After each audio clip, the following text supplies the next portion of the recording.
Bonjour mesdames, bonjour messieurs, bonjour chers amis auditeurs, bienvenue dans cette nouvelle édition du Libre Journal des économistes, l'émission ultra néo-turbo-libérale sauvage de Radio Courtoisie. La seule, la sauvage d'aujourd'hui est très civilisée puisqu'il s'agit d'Emmanuelle Gave. Je suis ravi de parler avec elle. Nous allons discuter des tensions internationales et du libre-échange aujourd'hui, puis aussi un petit peu de l'actualité économique et politique française. Si vous nous écoutez en direct de midi à 13h30 ce mercredi 21 janvier, vous pouvez poser vos questions et nous faire part de vos commentaires. Voilà, nous les attendons avec impatience. Meilleurs vœux à tous nos auditeurs. Voilà, je vous souhaite une bonne année. Enfin, nous vous souhaitons une bonne année. Voilà, 2026. C'est pas sûr d'ailleurs que le sujet de l'émission rassure les téléspectateurs parce que non, c'est pas ces tensions sûr. internationales, oui, sont quand même de plus en plus, prennent de plus en plus de place dans l'actualité. Voilà. Donc. Alors Emmanuelle Gave, je vais d'abord vous présenter à nos auditeurs, même s'ils vous connaissent déjà, mais enfin sans doute, vous êtes souvent venus dans cette émission, quoique ça fait un petit moment, et donc vous êtes directrice exécutive de l'Institut des Libertés, je crois que vous avez fait vos études en Angleterre, à Londres pour une large part. Alors, j'ai fait mes études secondaires en Angleterre au lycée français, puisque mon père était parti à l'époque de France en 81 pour fuir l'horrible Mitterrand. Oui, oui. Et ensuite, je suis venue faire des études de droit en France. J'ai fait un DEA de droit des affaires, ça n'existe plus, c'était un Master 2. J'ai passé mon CAPA, j'ai travaillé dans des cabinets d'avocats de droit des affaires et de droit boursier pendant de nombreuses années. Et puis, nous avons monté avec mon père et quelques amis l'Institut des Libertés, qui est toujours un think tank libéral qui officie depuis 15 ans. Alors, une société de pensée, nous allons dire, mais voilà. Une société de pensée, Voilà. tout à fait, sinon je vais devoir mettre 2 € dans le petit cochon rose. Et puis, ensuite, depuis 2 ans, nous avons monté une seconde structure pour répondre à une certaine demande générale, qui est l'Université de l'Épargne, afin d'apprendre justement à nos auditeurs de l'Institut des Libertés, qui en faisaient beaucoup la demande, à gérer leur épargne dans la visée de leur retraite. Parce que beaucoup se sont rendus compte, en fait, que quelque part, les instruments qui étaient à leur doigt, que sont les PEL, les PEA et ainsi de suite, bien qu'ayant des motivations. Des motivations, Non, oui. merci Olivier, des motivations fiscales qui peuvent être intéressantes, ne permettent pas véritablement d'aller chercher la croissance. Et de nos jours, grâce à une certaine aussi informatisation ce qu'on appelle les CTO, Oui. ça permet aujourd'hui de Des pouvoir... comptes titres. Voilà, c'est quoi déjà des comptes titres qu'on peut avoir sur des supports comme Trade Republic, XTB Oui. ou ainsi de suite. Ça permet d'aller chercher soi-même une rentabilité favorable, c'est-à-dire qu'on peut assurer des portefeuilles avec une croissance plus intéressante que ce que peut vous donner la Société Générale ou le Crédit Agricole, ce qui n'est pas très difficile étant donné ce que donne aujourd'hui les PEA. Ou le livret A, ou ce genre de choses. D'accord, Voilà, oui. et donc tout ça Compte est titre très ordinaire, amusant. je crois, pour un Oui, CTO. voilà. Oui, bien sûr. Et c'est très amusant, Oui. on s'amuse beaucoup. Et puis merci beaucoup de m'inviter. Je ne sais pas dire non à Olivier, parce que pour tout vous dire, on merci. se connaît depuis 15 ans. On a commencé pratiquement nos armes libérales dans les mêmes générations. Et donc, ça me fait grand plaisir d'être ici pour ce Libre Journal des économistes, qui a toujours été un bon moment depuis que mes filles sont toutes petites. Bon, Elles très sont bien. grandes maintenant, c'est des grandes filles. Parfait. Et alors, vous m'aviez dit que vous créiez quelque chose, non d'autre que le... Ah bah, c'est l'Université de c'est l'Épargne l'Université de qu'on l'Épargne, a oui, d'accord, créée voilà, c'est ça, oui, il y a oui, 2 ans, oui, qui marche d'accord, bien. oui. On a aujourd'hui à peu près 8000 adhérents. D'accord, oui, c'est énorme, oui, d'accord. Alors, pour ceux qui sont rentrés tout au début, quand on commençait, ils déboursaient dans les 150 €. Ceux qui Oui. rentrent aujourd'hui, puisqu'on a étoffé notre base de données, qu'on produit énormément de vidéos, où Charles Gave, donc mon père, forme véritablement à la gestion, qui a été son métier toute sa vie. Bien sûr, oui. Véritablement, on essaie de transmettre à partir de quelque chose qui s'appelle le portefeuille de Brown, qui est un portefeuille que Charles a rédigé la première fois dans les années 78 et qui, quelque part, est une sorte, on rentre un peu dans le sujet du jour, d'études. C'est-à-dire, vous avez un axe abscisse ordonné, vous mettez l'inflation et vous mettez la croissance. Et dans cette période-là, vous essayez de regarder dans quel cadran vous vous situez. Donc, on appelle ça l'étude des 4 cadrans, le portefeuille de Brown. Et dans cette allocation d'actifs, de vous dire, suivant la période dans laquelle on va être, un boom inflationniste, un boom déflationniste, un bust inflationniste, voilà. quels actifs vous devez aller chercher. Quelquefois, oui, c'est oui. l'or, quelquefois, ça n'est pas l'or, parce qu'il faut voir que la plupart du temps, on vit dans des mondes qui sont binaires. On a un monde capitalistique qui, Oui, par oui, essence, est déflationniste, puisque le oui, but bien sûr. du capitalisme, c'est d'essayer de faire plus avec moins, Ou d'augmenter la productivité, etc. Bien d'augmenter sûr, la oui. Bien productivité. sûr. Donc, on est de ce fait dans un monde déflationniste. Et en Économiser les revanche, ressources rares, dont le temps humain, c'est voilà. important de le dire. Oui, Donc ça, oui, c'est profondément déflationniste. Et à évidemment. côté de ça, on a des banques centrales Oui. qui, elles, visiblement, ne savent faire qu'une chose, c'est appuyer sur La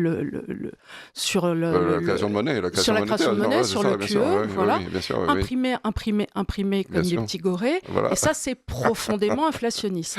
Et donc, Profondément, oui. on se retrouve dans cette espèce sont de balance transformants, du temps entre ce qui est capitalistique et ce qui devrait être optimal, c'est-à-dire un monde déflationniste, bien sûr. et ce monde inflationniste. Quand on est dans un monde inflationniste, on ne doit pas avoir les mêmes actifs que dans un monde Et déflationniste. bien sûr, oui. Oui, oui. Et à côté de ça, on a l'Asie qui boom comme jamais Ah oui. et qui, elle, tient une monnaie très très basse qui est le renminbi, le yuan, Ah oui.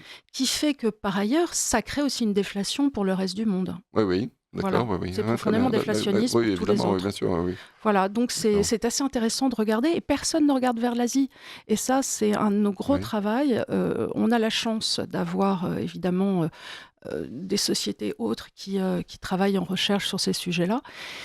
Et c'est formidable de pouvoir se dire que, bon, quelque part, nous, on est dans notre vieux monde, on assiste un petit peu à un ratatinement Bien sûr, oui, oui, tout à fait, oui, oui, de oui, ce bien sûr, bien sûr. qui a eu été.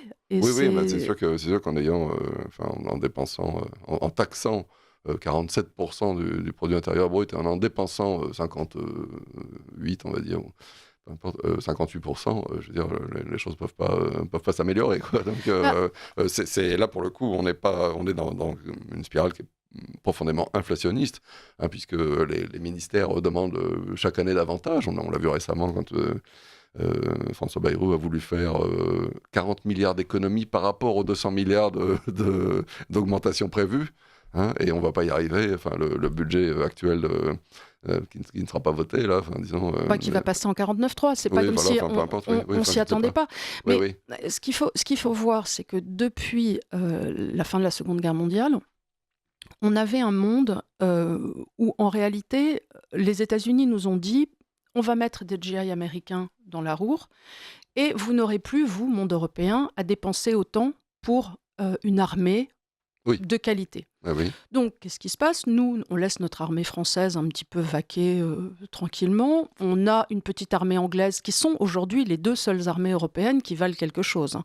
L'armée française et l'armée anglaise. ah oui. L'armée allemande ne veut plus rien dire et les autres armées non plus. Après, il faut aller chercher Bah, l'armée turque. l'armée allemande, elle est récente, d'une certaine Oui, façon. d'une Enfin, je certaine veux dire, façon, parce qu'ils n'avaient pas le droit de se longtemps, voilà, ramer. s'armer, oui, bien sûr. Et cet Ah oui, argent ah oui. qu'on récupérait pour ne Ah plus oui. avoir à le mettre en dépenses militaires, au lieu de le réattribuer dans ce qui aurait pu être, moi comme vous, je ne suis pas pour des dépenses étatiques, mais quant à faire des dépenses étatiques, au moins le faire pour le bien de la population et pour ce qu'on appelle un approfondissement du capital, c'est-à-dire oui. faire en sorte que sur le territoire, on ait, je ne sais pas, plus de stades, des services Je de ne sais pas ça, qualité. si ça rentre dans le cadre. Enfin, moi je suis très.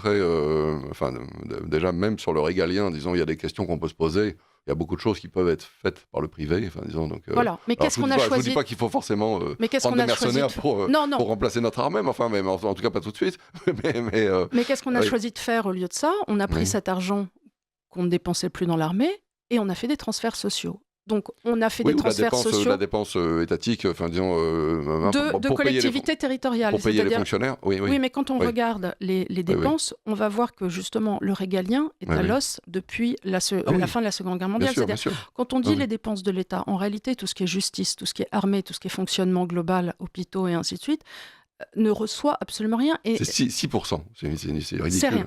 Et Ah tout oui. va dans Ah des oui. espèces de dépenses intermédiaires, de structures intermédiaires, dans l'associatif qui n'est absolument pas contrôlé, parce Bien que sûr, bien sûr, c'est ouais. donné de façon... C'est incroyable. Ce qu'on donne à l'associatif, ça représente 2 ministères de la justice par an. Est-ce que Oui, c'est alors bien je ne sais même normal? pas enfin, je me souviens que c'était la grosse question de contribuables associés à un moment, qui ont fait un observatoire de la fiscalité, De la dépense? de la dépense, comment ça s'appelle, des subventions, observatoire des subventions, là, tout simplement, Ils ont créé ça parce que, comme rien n'est consolidé, ni au niveau national, local, etc., enfin, chaque ministère, il va de sa petite, chaque mairie, il va de sa petite enveloppe pour du festif, de l'associatif, du sportif, etc., etc. À la fin, on n'a aucune idée du montant global que représente. Voilà. Et donc, ils ont fait cet observatoire de subvention, mais qui est très incomplet, disons, puisque ça exige des remontées du terrain, que les gens disent, voilà, dans ma mairie, il y a tant qui est dépensé pour le festif, pour l'associatif, pour le sportif. Et une fois que l'argent est donné à ces associations, il n'y a non plus aucun contrôle. C'est-à-dire que vous, c'est toujours pareil. Vous sortez 3 000 € en liquide, vous avez l'impression d'être pété. C'est hallucinant. Il faut 5 formulaires, déplafonner, aller voir sa banquière en personne, aller chercher un formulaire. Etc. Au nom de quoi? Voilà, pourquoi voulez-vous ces 3 000 €? Voilà. Et l'associatif, en revanche, ils reçouvent des mannes. C'est horrible parce que ça a l'air terriblement populiste de dire ça, mais c'est une réalité. Je n'ai plus les chiffres en tête, mais il y a quelques mois, nous avons parlé ici des subventions d'Anne Hidalgo. Et évidemment, on choisit dans ce cas-là les associations les plus ridicules, les plus bizarres, les plus injustifiables, etc. Enfin, mais bon, c'est incompréhensible. Non, parce que moi, ça serait des associations, je ne sais pas, animales ou des choses. Vous vous dites, bon, à la rigueur, je peux tout à fait comprendre parce que je comprends ce qu'ils font. Mais chacun a son idée, c'est-à-dire c'est ça le problème. Enfin, je comprends ce que vous voulez dire, mais et effectivement, au moins on comprend ce qu'ils font. Mais chacun a son idée. Certaines personnes sont pour les pauvres, d'autres plutôt les familles nombreuses chez les pauvres, d'autres et c'est le principe même de l'association. Normalement, c'est que ce sont les membres qui se cotisent et qui, avec leur propre argent, financent une cause qui leur semble. Alors ça peut être un terrain de pétanque, ou peu importe quoi, mais je veux dire, c'est normalement, à chaque fois on parle des ONG, organisations non gouvernementales, et puis quand on rentre dans les comptes, on découvre que ces organisations non gouvernementales sont financées par des gouvernements. Majoritairement par les gouvernements. Extérieurs, voilà. C'est-à-dire pas par leur propre gouvernement, mais par Soros ou par d'autres gouvernements. Peut-être, oui, je connais pas bien, mais enfin voilà, et en tout cas c'est ça. Et donc c'est ça qui est... je pense qu'il faut le laisser chacun. Il y a des gens qui adorent les animaux, qu'ils fassent des legs à la SPA, qu'ils fassent... Je pense que si on veut tenir les associations, il faudrait effectivement qu'à titre individuel, on pousse encore plus loin peut-être la défiscalisation qui est actuelle. Enfin, bien sûr, ça, voilà. Totalement. Les dons devraient être totalement... Mais enfin, je dirais qu'ils devraient même être défiscalisés entre particuliers. Il n'y a aucune raison... Une fois que vous avez payé un impôt sur le revenu, quand vous avez touché votre salaire, vous faites ce que vous voulez. Soit c'est votre salaire, soit c'est votre revenu, il vous appartient. C'est-à-dire vous pouvez le donner à qui vous voulez, vous pouvez en faire ce que vous voulez. Alors il y a toujours l'obsession des gouvernements, c'est le fléchage des capitaux, c'est le fait de non seulement...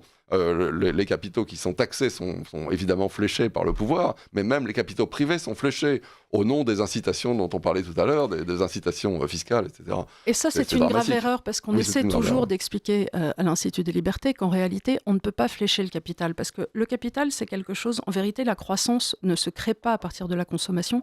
C'est une grande idée qui a été nourri à partir de Keynes. C'est-à-dire que Keynes, à un moment, dit, voilà, il existe quelque chose qu'on appelle l'esprit animal, et cet esprit animal a tendance à thésauriser. Et donc, les humains, les personnes, les ménages, vont avoir tendance à garder leur capital au lieu de le relancer dans l'économie. Et donc, ce qu'on doit faire, c'est ne pas rémunérer le capital et faire en sorte ainsi que les gens consomment. Alors, on comprend bien déjà, dans un monde qui est mondialisé comme le nôtre aujourd'hui, on peut le regretter, mais c'est un fait, que déjà, ça n'est pas parce que vous demandez aux gens de consommer qu'ils vont consommer des produits français. La première chose, c'est que les gens vont acheter des iPhones et des Nike. Donc je ne vois pas déjà en quoi ça tiendrait l'économie française. Ensuite, on peut se demander toujours... Alors, vous pouvez toujours taxer, effectivement, derrière les Nike, mais peut-être pas les McDonald's, parce que c'est des capitaux français qui sont investis dedans, etc. Ça devient une usine à gaz. C'est une usine à gaz. Ça devient une usine à gaz totalement improbable. Bien sûr. C'est des pansements sur des jambes de bois à n'en plus finir. Voilà. Et ensuite, il faut bien se rendre compte que l'endroit où la croissance se crée, c'est à hauteur de l'entrepreneur. Et que l'entrepreneur, pour faire ça, il faut qu'on lui donne des conditions de vie qui lui soient acceptables. Si vous passez votre temps à l'enquiquiner avec du droit du travail qui l'empêche d'avancer, si vous passez votre temps à l'enquiquiner avec des perceptions d'impôts qui sont quand Bien même sûr, puis des réglementations. des réglementations non plus finies, vous n'allez des pas interdictions, avoir des de subventions, croissance. bien Et sûr. c'est lui, l'entrepreneur, qui va créer de la croissance et qui ensuite va faire en sorte que la consommation va se faire. Ça n'est jamais de la consommation vers le reste du monde. Évidemment, bien sûr, oui, Et, oui, et mais vous avez ça, raison de le rappeler, parce qu'à chaque fois on entend cette inversion terrible. et c'était un grand débat qui avait eu lieu en Angleterre entre Keynes et un autre économiste qui était un constitutionnaliste qui s'appelait Bagehot, Oui. et qui a été oublié, mais qui a véritablement tenté d'expliquer, mais malheureusement Keynes est arrivé, puis Keynes a été repris, galvaudé aussi souvent dans son esprit, parce qu'en réalité lui-même avait émis des réserves sur son idée de programme. Bah, disons, son programme était de contrer une crise, donc c'était Voilà. momentané. Alors c'est déjà parfaitement erroné, mais enfin, même peu importe, c'était de contrer une crise en injectant Voilà, des liquidités. de la monnaie qui n'existe pas, donc c'est déjà le problème, et qu'on récupérera plus tard, c'est ça l'idée, enfin bref. Bon. Mais normalement, c'était circonscrit, disons, à la crise. Le problème, c'est que cette crise est permanente, et aujourd'hui, le rapport de l'ONU de 2025 nous signale que le total des endettements publics est de 102 000 milliards de dollars. 102 000 milliards de dollars, le total des endettements publics des États dans le monde. J'ai calculé que ça faisait 1 000 dollars par seconde depuis Ramsès II, quand même. Hein. Et si c'est 1 dollar par seconde, c'est depuis 33 millions d'années qu'il faut sortir 1 dollar chaque seconde pour arriver à cette somme. C'est-à-dire le monde est complètement fou. C'est absolument délirant. Et c'est drôle parce qu'à cause de ça, à cause de cette crise de 29, à cause de cette idée que quelque part l'injection monétaire pourrait absolument tout résoudre et que ça serait l'alpha et l'oméga de toutes les situations, les banquiers centraux ont oublié véritablement ce qu'étaient les taux d'intérêt et dans quelle mesure les taux d'intérêt pouvaient avoir une influence sur l'économie. On a l'impression qu'ils n'ont au bout des doigts que l'impression monétaire et que c'est je fais marcher la planche à billets, je fais marcher la planche à billets, ce faisant créant potentiellement à terme de l'inflation, en tout cas ce qu'on peut appeler, et ce qu'on appelle souvent la fuite devant la monnaie. C'est-à-dire, on n'a pas véritablement l'impression, nous, de perdre en pouvoir d'achat, mais si vous faites une courbe de comparaison des salaires vis-à-vis de l'or, vous vous rendez compte qu'aujourd'hui, vous pouvez acheter moins de blé en or que vous ne pouviez il y a 50 ans. Si vous prenez, j'ai vu le chiffre hier, 130 000 euros le kilo. Il était à 10 000 euros le kilo le 1er janvier 2002, au passage, le jour du passage à l'euro. Donc il est passé de 10 000 à 130 000. Hein, vous voyez ce que je veux dire ? C'est x13. Hein, donc c'est, je veux dire, c'est plus 1200%. Oui. Et là, qu'est-ce qu'on constate dans Oui. ce monde aujourd'hui qui est intéressant, puisque avec les tensions géopolitiques sur lesquelles on va revenir, qui sont en train de sortir de partout, les gens se réfugient sur quoi ? L'or qui a pété à la hausse comme jamais depuis 3 ans. Bien sûr. Alors, Keynes appelait ça la relique barbare. La relique barbare, mais parce que bien sûr, l'or... Elle a doublé ces 2 dernières années aussi. Hein, l'or, quelque part, c'est idiot. L'or ne vous donne rien. Il n'est pas logique dans un monde de création capitaliste que l'or fasse mieux que des actions. On peut dire que c'est une bonne monnaie, un mauvais investissement. C'est-à-dire que vous enterrez 1 kilo d'or, 100 ans après, vous avez toujours 1 kilo d'or. Vous n'avez pas gagné un gramme. Vous n'avez pas mais gagné vous un n'avez gramme. pas perdu un gramme. Vous n'avez pas de dividendes. Voilà, Il n'y a pas d'intérêt composé. Voilà. C'est beaucoup moins intéressant. Normalement, dans un système capitaliste qui fonctionne, les actions, le S&P, devraient faire beaucoup mieux à terme que l'or. Donc c'est bien l'euro qui baisse et pas l'or qui monte. C'est Voilà. bien la preuve qu'il y a quelque chose de pourri au royaume du Danemark. C'est parce sûr, que, oui. parce que les gens vont vers l'or. Et désormais, comme il n'y a plus assez d'or, qu'est-ce qu'ils font ? Ils vont sur l'argent, ils vont sur le cuivre aussi. Bon, alors pour tout un tas de raisons aussi, va être les métaux précieux, l'IA et ainsi de suite. De toute façon, le cuivre, c'est la même chose. Vous enterrez 1 kilo de cuivre, 100 ans après, vous avez toujours 1 kilo de cuivre.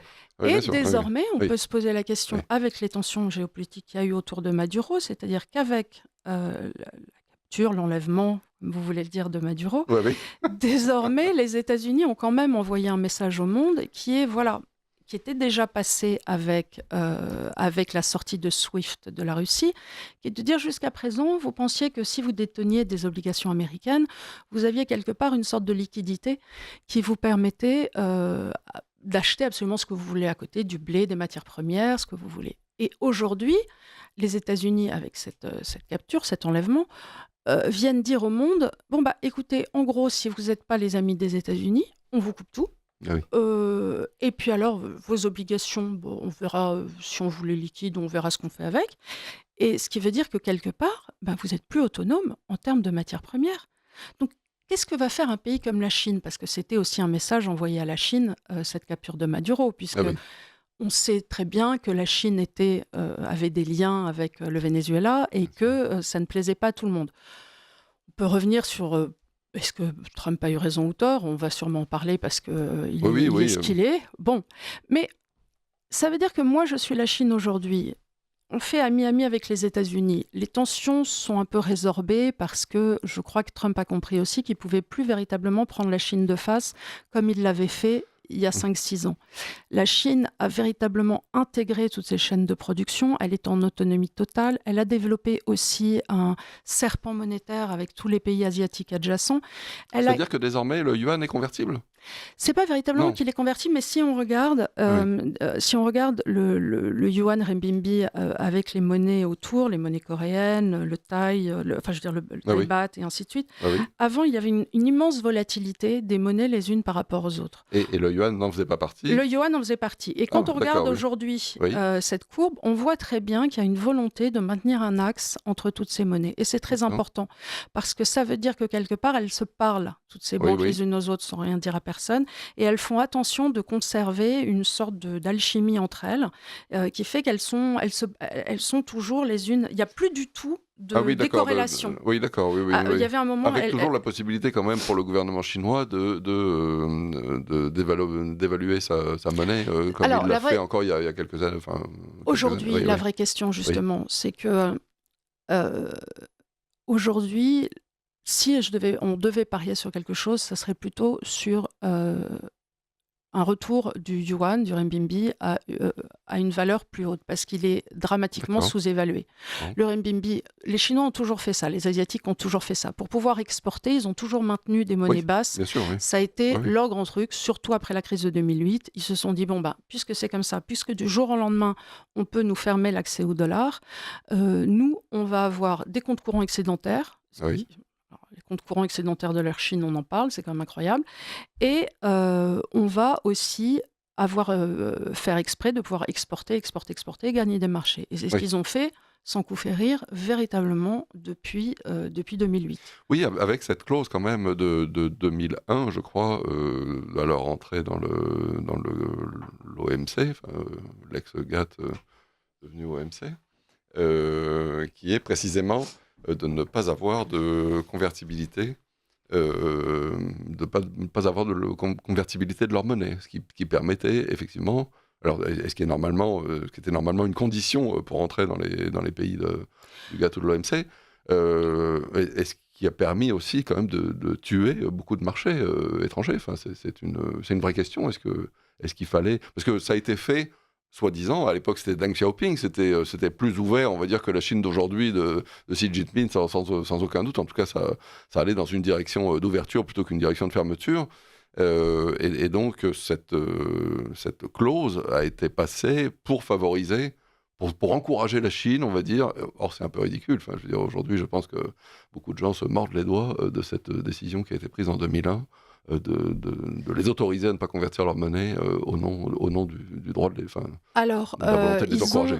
La Chine a quelque chose qui est un peu leur joker spécial, c'est qu'ils ont Hong Kong. Ils ont Hong Kong et le fait de pouvoir passer par le dollar de Hong Kong le dollar et Singapour aussi. Donc ça leur permet quand même d'avoir des sorties extérieures pour leurs capitaux. Deuxième chose qui est très importante aussi, les accords de swap. La Chine, malgré tout, a des accords de swap avec l'Inde, a des accords de swap avec... Alors, expliquez peut-être... on va grossièrement... en fait, ils font des opérations de compte à compte en comptabilité avec des pays adjacents sans passer par le dollar. C'est-à-dire que pendant très longtemps, c'était quelque chose qui s'était décidé après la Seconde Guerre mondiale au large de l'Arabie Saoudite, que le pétrole et toutes les énergies allaient désormais passer par une unité de compte qui allait être le dollar américain. Et cette mainmise qu'avait le dollar américain sur le monde, et qu'a encore le dollar américain sur le monde, était véritablement ce qui permettait aux États-Unis, et ce qui leur permet encore, de nous maintenir tous dans une certaine servilité. D'autant que les contrats libellés en dollars sont jugés aux États-Unis. Enfin, voilà, et que à tout instant, il y a une extraterritorialité du droit américain qui s'applique au contrat. Est-ce qu'il est normal que, alors que, je ne sais pas, la Chine va faire un accord avec l'Inde, que sous prétexte que le dollar soit dans le contrat, les États-Unis aient un droit de regard et par ailleurs soient informés de cette transaction. C'est carrément bizarre. Arrive la crise avec la Russie, tout à coup la Russie est sortie de SWIFT, ce qui était une grave erreur pour plein de raisons, et désormais les pays ont été un peu forcés, tous ces pays-là, ces pays qu'on qualifie de l'axe de Valéry Pieris, qui est en gros 4000 km autour de Hong Kong, c'est-à-dire vous prenez un compas, vous tracez un cercle et vous faites tout cet axe de croissance. Et où se passe aujourd'hui toute la natalité, grâce à l'Inde, puisque la Chine n'a plus tellement d'enfants. C'est déjà 62% de la population mondiale, l'Asie. Voilà. Donc c'est depuis longtemps déjà. Aujourd'hui, les entreprises de croissance ont pignon sur rue. C'est-à-dire qu'aujourd'hui, c'est assez drôle parce que alors, on a l'habitude d'analyser chez nous l'économie. Vous avez des inventions de rupture dans le monde, et c'est ce qu'on appelle des économies schumpeteriennes. Vous avez une invention de rupture, typiquement, ça va être l'intelligence artificielle. L'intelligence artificielle est pour l'instant une invention de rupture, mais on se demande encore aujourd'hui quels vont être les gains de productivité. On s'interroge toujours. La bourse américaine aujourd'hui est centrée autour de ça. Oui, très largement. Très largement. Nvidia, je crois, représente plus à elle seule en capitalisation boursière que les 20 plus grosses capitalisations boursières européennes. Voilà. C'est-à-dire LVMH, HSBC, BMW, etc. Moi, cumulés. Voilà. On me dit LVMH. Je me dis, je comprends bien la croissance d'un LVMH ou d'un L'Oréal. C'est-à-dire, j'achète un shampoing, je comprends à quoi c'est relié. J'achète un fond de teint chez Sephora, c'est LVMH, je comprends à quoi c'est relié. Nvidia, dans une certaine mesure, vous vous dites, il y a des gens qui font le pari que l'intelligence artificielle va apporter ce gain de productivité, par ailleurs très dépendante de l'électricité aussi, de la croissance, de l'énergie. Oui. Et si ce gain de productivité n'arrive pas véritablement, ou s'il est défaillant, s'il n'est pas à la hauteur... Il y a les ordinateurs, il y a les bitcoins et il y a l'intelligence artificielle, disons. Enfin, donc, oui, voilà, ça c'est de manière générale, Nvidia est à cheval sur les trois marchés. Voilà, c'est les domaines où on se dit, il peut y avoir une croissance, de la même façon que Bitcoin. On va entendre des gens vous dire, c'est révolutionnaire, c'est une monnaie parallèle, d'autres personnes qui vont vous dire, c'est un Ponzi géant. Moi, je n'ai pas d'avis, je constate, je dis juste, voilà... si jamais demain, ces choses-là s'effondrent, ces croissances schumpeteriennes ne sont pas à la hauteur de ce qu'on pouvait attendre. Ça, c'est un risque capitaliste. C'est-à-dire, vous misez sur Nvidia, vous avez effectivement parce qu'à côté de ça, qu'est-ce qu'on a ? On a des croissances ricardiennes, c'est-à-dire des croissances qui sont faites sur la construction, des ponts, Air Liquide, des autoroutes, des choses, parce que toute l'Asie est en train d'exploser, de boomer. Et donc là, vous avez des sociétés en Asie qui sont en train de faire des choses qu'on comprend. Vous me faites une autoroute à 3 voies, je comprends bien ce que vous faites, je comprends où est la croissance, c'est ricardien. C'est pas une invention de rupture où je me dis qu'est-ce qu'ils font, est-ce que ça va fonctionner ? Non, j'entends bien, je comprends bien la croissance ricardienne, moi elle me parle, elle est disons, c'est ce qu'on a connu dans les 30 Glorieuses. Entre l'or et la croissance schumpeterienne, il y a la croissance ricardienne. Oui, voilà. Et là, pour ceux qui ont envie de voir ça, vous vous dites, dans ces cas-là, allez chercher, vous, avec les comptes titres ordinaires, de la croissance asiatique. Ça veut dire que vous pouvez regarder des ETF asiatiques et vous dire, ETF, peut-être. Oui, alors des ETF, c'est des petits instruments que vous pouvez acheter sur vos comptes titres ordinaires qui vous permettent d'avoir des actions, un regroupement, différentes actions. Autrefois, on appelait les SICAV, sauf que là, c'est international. Oui, voilà. Et c'est des instruments très sympathiques qui vous permettent d'aller en tant que petit épargnant, il n'y a pas besoin d'avoir des grandes connaissances. Un ETF, vous savez, dans les livres... Spécialisé, sur la robotique ou sur... Dans les livres, vous avez des codes ISBN, ça vous permet de... bien sûr, International ETF, Standard Book Number, je crois. Voilà, et les ETF, ça a des petits codes ISIN, ISIN. Vous en parlez avec des gens, vous récupérez des codes ISIN, vous tapez ça sur le moteur, que vous voulez, et puis voilà, c'est une façon de bien placer des économies, d'aller chercher cette croissance ricardienne qui est notre croissance des 30 Glorieuses. Nous, on a eu ça et c'était génial. Enfin, je veux dire, si vous aviez l'équivalent de Lafarge à l'époque, vous étiez bien. Vous voyez, c'est des sociétés qui ont fait des belles choses.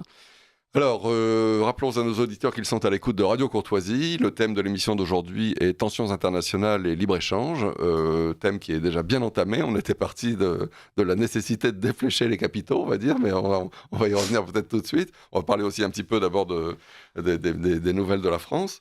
Et mon invité est Emmanuel Garve, bien sûr, j'ai oublié de le rappeler, Emmanuel Garve. Et encore merci, je suis ravie d'être là. Directrice exécutive de l'Institut des Libertés, Institut des Libertés d'ailleurs qui est assez branché, si j'ose dire, sur la géopolitique, sur des questions... Oui, alors pour ceux qui sont intéressés, on a donc notre chaîne YouTube qui maintenant, je crois, est à 430 000, voilà. Oui. Et pour ceux qui sont plus intéressés par l'épargne, donc je suis aussi présidente de l'Université de l'épargne donc depuis 2 ans. Oui. Et là, on parle plus d'épargne. Et les sujets géopolitiques, en général, Charles, mon père, les traite avec un jeune homme qui s'appelle Léonard, qui est très compétent pour ces questions-là. Mais on en parle aussi beaucoup parce qu'on parle beaucoup de la Chine, on parle beaucoup... On parle beaucoup des États-Unis aussi parce que c'est l'axe du pouvoir. Donc oui, effectivement, c'est des questions qui reviennent couramment. Alors, une intervention d'un de nos auditeurs ou auditrices. Bonjour, l'associatif dans le secteur social est en fait un faux nez de l'État entièrement financé par les subventions. Ce système permet de camoufler le nombre de salariés dépendants des fonds publics, de s'affranchir du statut salarial du secteur public. Ceci se traduit par un accroissement des emplois précaires pour les salariés de base, tout en garantissant des postes de direction pour des politiques liées à l'administration, eux confortablement installés. Le tout fonctionne grâce à une comédie de démocratie au sein des agences. Il nous met des guillemets à démocratie et agence, notre auditeur. Donc le tout fonctionne grâce à une comédie de démocratie au sein des agences prétendument indépendantes dans le style des ARS, c'est les autorités régionales de santé, oui. Les ARS prétendues indépendantes car fusionnant sécurité sociale et ministère. Vaste rigolade, conclut notre auditeur. Je suis assez d'accord. Pour ce que j'ai pu en lire, après c'est pas mon domaine de spécialisation, mais effectivement, et encore une fois, ça revient sur ce qu'on disait, qu'il y a quand même du mou. Oui. Il y a du mou. Et que, pour citer un grand homme, Camille Lehy, il y aurait des nécessaires coupes afoueresques à faire dans tous ces secteurs-là, sans, à mon avis, que l'administré en souffre beaucoup. Parce qu'il y en a qui... Ah non, bien sûr, non, mais c'est ça, les premiers milliards, ça se verra pas. Enfin, je pense qu'il y a moyen de laisser les retraités et les actifs. Et les premiers milliards sont sans doute assez nombreux même. Donc, voilà, je pense que ça fera pas mal. On peut même dire le contraire. Hein, j'en parlais d'ailleurs avec Denis Père, je crois récemment, oui. C'est les études empiriques de Richard Rahn sur la prospérité, disons, et dedans, il détermine que la prospérité maximale est atteinte avec des États qui consomment, on va dire, de 15 à 25% du PIB.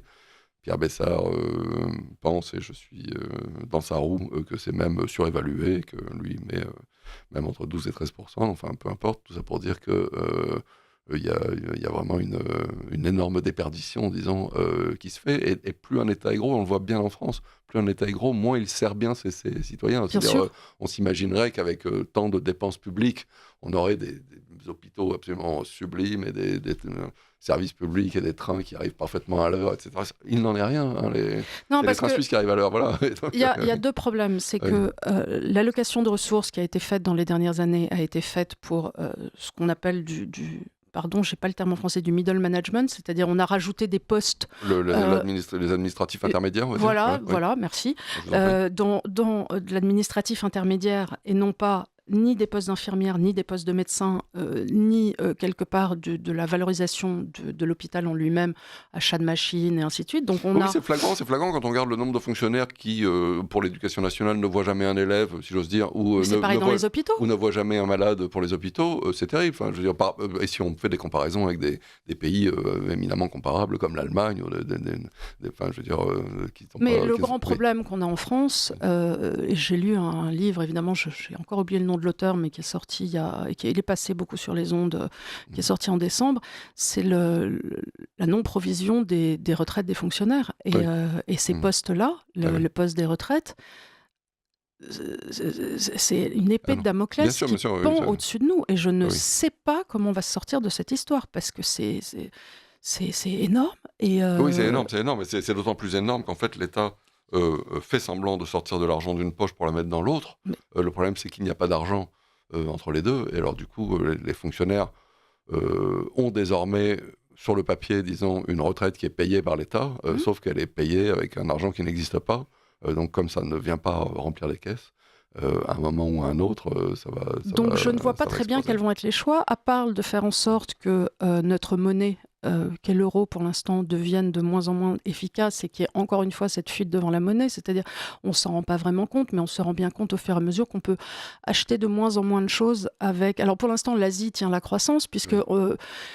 Au lieu d'acheter des marques françaises, on va acheter chez Shine un pullover et ainsi de suite. Donc les gens ont quand même toujours l'impression de pouvoir se payer des biens. Mais ce qui est terrible, c'est ça. C'est-à-dire qu'il y a des gains de productivité énormes qu'ils ont faits dans tous les domaines, y compris en agriculture. Chaque année, il y a de meilleurs tracteurs, il y a de nouvelles techniques qui utilisent ou pas des coccinelles ou des produits phytosanitaires meilleurs ou une meilleure compréhension de la terre, des vers de terre, que sais-je. Enfin, je veux dire, 1000 raisons d'améliorer la production des semences de meilleure qualité, ce qu'on veut. Mais ces gains de productivité, finalement, nous sont systématiquement. L'État considère que la farine doit avoir un prix stable, ou qu'elle doit même connaître une très légère inflation de quelques pourcents. Et donc, on se fait voler cette productivité plus l'inflation qui y est rajoutée. Et donc, effectivement, c'est des entreprises très très déflationnistes comme celles que vous citez, Shine, des choses comme ça, qui permettent de maintenir très difficilement, disons, ce pouvoir d'achat. D'ailleurs, ça ne permet même pas de le maintenir. Les gens ont de plus en plus de mal à vivre avec et ça ne permet pas de le salaire. maintenir non plus pour les agriculteurs. Et on le voit, moi j'ai été plusieurs fois dans les territoires laitiers, où, par ailleurs, à l'époque, Bruno Le Maire avait fait passer tout un tas de réformes qui a fait que les collectifs, en fait, la plupart du temps, ils sont obligés de vendre à des collectifs le lait. Et le prix au litre... des coopératives. Des coopératives. Oui, bien sûr. Oui. Et donc, il n'y a plus du tout de flexibilité dans la marge de négociation. Il y a des ventes à terme très en amont. Et eux-mêmes ne savent pas au moment où ils vendent où va être le prix du soja, où va être le prix, ce qui influe pour les bêtes. Bon, bien sûr, oui. Bref. Et... Oui, surtout avec le système des marchés à terme, etc. C'est très, très incertain, disons, la situation des agriculteurs. Et ils n'ont aucun gain gain depuis les années 80 sur leur... ils sont... et ça donne des gens qui ont des retraites de 600 €. Ah oui, non, bien sûr, c'est scandaleux quand on voit la situation, bien sûr, des agriculteurs. Donc aujourd'hui, quand on voit, et je ne dis pas ça du tout pour faire, de toute façon, je vise pas de poste politique, donc je ne dis pas ça. On peut se permettre. On peut se permettre, je m'en fous complètement. Mais c'est pour dire, je comprends tout à fait la grogne des agriculteurs qui sont à Bruxelles et face au Mercosur, parce que j'aimerais rappeler quelque chose ici, dans ce journal de libéraux. C'est que souvent, on dit, le Mercosur, vous devrez être, vous, en tant que libéral, pour un accord de libre-échange. Oui et non. Parce que qu'est-ce qu'on sait depuis Adam Smith ? On sait qu'un accord de libre-échange, c'est quelque chose, c'est contractuel. Et c'est un contrat dans lequel les deux parties au contrat ont un échange synalagmatique en droit et trouvent toutes les deux qu'elles ont quelque chose de positif dans ce contrat. On n'a jamais dit dans la richesse des nations qu'on allait forcer le Portugal à vendre du vin et aux Hollandais à vendre des draps. C'est parce que tous les deux, ils trouvent leur compte. C'est les avantages comparatifs, précisément, de Ricardo. C'est que même si les Portugais sont bons en draps et s'ils sont un petit peu moins bons en draps que les Néerlandais, c'est les Néerlandais qui vont faire des draps et les Portugais qui vont faire du vin. Et donc, on s'échange ces choses. Tout le monde est très content au moment où le prix se fait. Et chacun se dit, je l'ai bien eu, c'est moi qui ai eu l'avantage. Là, on a un échange de Mercosur. On voit bien qu'il y a une partie au contrat qui dit pas Or, pour moi, c'est le fondamental dans le contrat. C'est de dire que les deux parties au contrat se disent quelque part, sinon c'est un compromis. Oui, mais en l'occurrence, c'est le même acheteur de viande, je sais pas quoi, le Buitoni, qui va aller acheter de la viande soit à des agriculteurs européens ou français, soit à des agriculteurs argentins. Donc, en l'occurrence, lui est content, disons, de oui, mais c'est pas lui. Lui, c'est une partie qui bénéficie du contrat. Il n'est pas parti au contrat initial. Et l'autre chose, c'est que, quelque part, il y a une forme d'injustice à imposer à nos agriculteurs des normes qu'on n'impose pas à autrui. Évidemment. Ça, c'est un scandale. C'est-à-dire que, effectivement, c'est juste du bon sens. C'est-à-dire, on nous dit... Moi, j'ai eu un problème il y a 2 étés avec des pignons de pain, figurez-vous. Parce que j'ai découvert... j'ai pris une salade, j'ai acheté chez Auchan, des pignons de pain, une salade aux pignons, bon, voilà. Je me retrouve avec des aftes plein la bouche. J'appelle mon dentiste et il me dit: est-ce que vous avez mangé des pignons de pain chinois? Je lui dis: j'en sais rien du tout, moi c'est pas écrit dessus. Je suis allée voir, c'était bien des pignons de pain chinois. Il y avait quand même des pignons de pain, donc il y avait un indice, ça venait peut-être de là. Et en fait, ce qu'ils font, c'est qu'apparemment, ils mettent les pommes de pain dans une sorte de bain d'acide et ils ne les lavent pas suffisamment après, ce qui fait que ce qui reste sur le pignon est extrêmement inflammatoire pour les gencives et ainsi de suite. Bon, pas pour tout le monde. Pas pour tout le monde, mais enfin, il y a quelques personnes. Mais ça existe et les dentistes le savent très bien. Donc nous, on impose des normes, j'imagine, à nos Landais qui font des pignons. On parlait aussi des poulets chlorés, des choses comme ça, etc. Alors pour lutter évidemment contre la salmonellose, mais peu importe, si les agriculteurs français n'ont pas le droit d'utiliser les mêmes techniques que celles de produits avec lesquels ils se trouvent ensuite en concurrence sur le marché français, ou sur d'autres marchés d'ailleurs. Nous, on a fait un marché où on a dit, écoutez, on pense que pour l'humain, c'est pas génial de mettre les pignons de pain dans de l'acide chlorhydrique. Oui, bien sûr. Donc on va essayer de pas le faire. Donc on le fait pas chez nous. Et après, on se retrouve avec des pignons qui sont les dents. Moi, je trouve quand même pas ça très normal. Non, c'est pas très normal. Mais alors, en plus, vous dites c'est pas du libre échange. C'est vrai que c'est pas du libre échange déjà parce que le fait de dire c'est 99 000 tonnes, etc. C'est pas la liberté. C'est le fait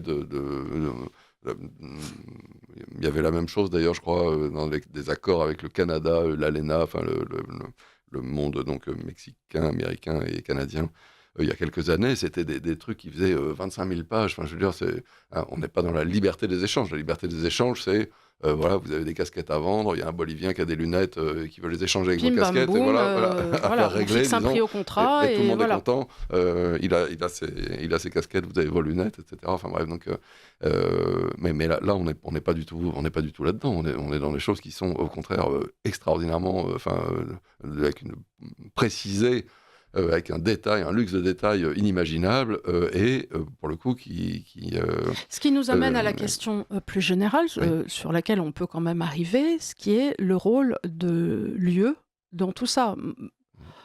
J'ai voté non à Maastricht. J'ai toujours pensé que quelque part, ça n'allait pas aider nos agriculteurs, ça n'allait pas aider le commerce, et que cette histoire de on est plus fort à 27, je me permets aujourd'hui de la remettre en cause quand on voit l'état de notre économie, quand on voit l'état de notre monnaie, parce que encore une fois, c'est quelque chose qu'on a répété, on ne peut pas avoir des économies aussi disparates que sont l'Allemagne, la France ou l'Espagne et avoir des taux de change bloqués. On ne peut pas... La monnaie, c'est ce qui, par ailleurs... C'est-à-dire le taux de change bloqué, vous voulez dire que tout le monde soit à l'euro? Tout le monde soit à l'euro. C'est de fait ce qui s'est passé. Évidemment, oui, bien sûr. Et alors, quand vous êtes un entrepreneur, vous avez les taux de change de votre monnaie qui vous permet de voir comment vous faites, et les taux d'intérêt, c'est-à-dire le loyer de l'argent, disons. Voilà, combien ça vous coûte d'emprunter. Bon. La Banque centrale européenne a décidé pour tout un tas de raisons qu'il fallait faire en sorte que l'argent soit gratuit, ce qui était une très mauvaise idée. Si vous voulez, on peut en parler. Qui est la mauvaise allocation du capital, qui est Wixel et ainsi de suite. Ouais. Voilà, bon, ça, c'était une très mauvaise idée. Et ensuite, avec leurs âneries de bloquer à partir de Maastricht, on ne s'est pas rendu compte, par exemple, que le passage aux 35 heures provoquait un déclassement total de nos produits français. N'aurait-on pas été dans l'euro, qu'on se serait tout de suite rendu compte parce qu'on aurait perdu, nous, on aurait vendu moins de produits. Les Espagnols auraient arrêté de construire des immeubles, bien sûr, etc. Et on aurait rectifié le tir. Évidemment. Simplement, on a l'euro, on ne voit rien, on continue de dire c'est parfait, tout est au mieux dans le meilleur des mondes, et on continue comme des ânes. Charles Gave oppose les pays de vin et les pays de bière. Voilà, et donc les pays de bière qui sont donc raison. Évidemment... Et aujourd'hui, l'Allemagne, c'est pas pour dire, mais elle est très mal, parce qu'elle a non seulement le Japon qui fait des machines de très haut niveau, des voitures aussi, mais aujourd'hui, on a la Chine. On a la Chine qui est en train de pénétrer sur tous les marchés africains, sur tous les marchés asiatiques, on sait, avec des voitures qui vont bouffer tout le marché. Si l'Allemagne se prend aujourd'hui des droits de douane que M. Trump veut mettre, puisque on a cette histoire de Groenland qui arrive aussi, comme si on avait besoin de ça. Mais j'ai aucune idée comment ils vont faire. Oui, alors là, pour le coup, on s'est vraiment tiré une balle dans le pied, disant que cette histoire de véhicules électriques à partir de, je sais plus quoi, 2030, 2035, un truc comme ça, enfin voilà, avec Je crois qu'ils ont dit là qu'ils allaient sursoir à statuer un petit peu. Oui, mais ils vont sursoir, ils vont autoriser, je crois, c'est 10% de véhicules thermiques, donc ça va faire augmenter. Si c'était sursoir dans la liberté, mais là, une fois de plus, on va se retrouver avec des annuaires entiers de normes et de conditions, etc. Donc, l'affaire n'est pas réglée, mais sans doute que ces 10% vont passer bientôt à 20%. Enfin, pour s'adapter, parce que c'est la grande nouveauté quand même de cette décision sur la voiture électrique, c'est vraiment le fait de considérer que c'est à des gens, que ce soit à Bruxelles ou à l'Élysée, à des fonctionnaires, à des bureaucrates, de décider quelles sont les techniques qui fonctionnent et qui ne fonctionnent pas, et qui sont appréciées, qui sont demandées, qui ne sont pas demandées, etc. Qu'est-ce qui donne le droit à ces gens? Mais c'est ça. Qu'est-ce qui leur donne le droit? C'est délirant, oui. Qu'est-ce qui leur permet de penser qu'ils auraient le droit de régir nos vies? Je me tourne vers Pompidou, pour le coup. Arrêtez d'emmerder les Français. Oui, non, bien sûr. Arrêtez d'emmerder. Est-ce qu'on pourrait réintroduire dans ce pays une dose de liberté, quand même? Alors, les gens ne sont pas stupides. Et alors, la situation est absolument dramatique parce que les Chinois bénéficient des amendes qui sont payées par les constructeurs européens. Les constructeurs européens n'arrivant pas à tenir les pourcentages de voitures électriques qui leur avaient été fixés, forcément les dépassent, mais pour les Chinois c'est facile, ils arrivent avec que des voitures électriques, donc ils sont à 100% de voitures électriques, là où Peugeot et Renault ont énormément de mal. J'en ai vu des BYD, elles sont chouettes, hein, les voitures chinoises, elles sont... non mais... Ça, moi, j'ai pas de voiture, hein, je suis très tranquille avec ça, et je suis une femme, donc moi, mais je me dis, ça a l'air chouette ce machin. Non, bien sûr, bien sûr. Alors, on va s'interrompre quelques instants, et on vous retrouve en studio tout de suite. À tout de suite. Radio Courtoisie ne vit que grâce à ses auditeurs. En faisant un don à Radio Courtoisie, vous lui garantissez une indépendance totale et la liberté de ton que vous ne trouvez pas ailleurs. Rendez-vous dès maintenant sur soutenir.radiocourtoisie.fr ou envoyez votre chèque au 61 boulevard Murat, 75 016 Paris. Oui, alors retour en studio. Alors on n'a toujours pas conclu sur cette histoire de déflécher, ou de ne pas flécher le capital. Alors. Donc, pour conclure, déjà, alors, on revient sur ce que je viens de dire. Qu'est-ce qui vous permet de penser que des personnes politiques qui ont été formées à l'ENA et qui n'ont jamais tenu une baraque à frites seraient mieux que vous, ou mieux que des entrepreneurs, ou l'argent devrait aller dans l'économie? Ça, c'est la première question.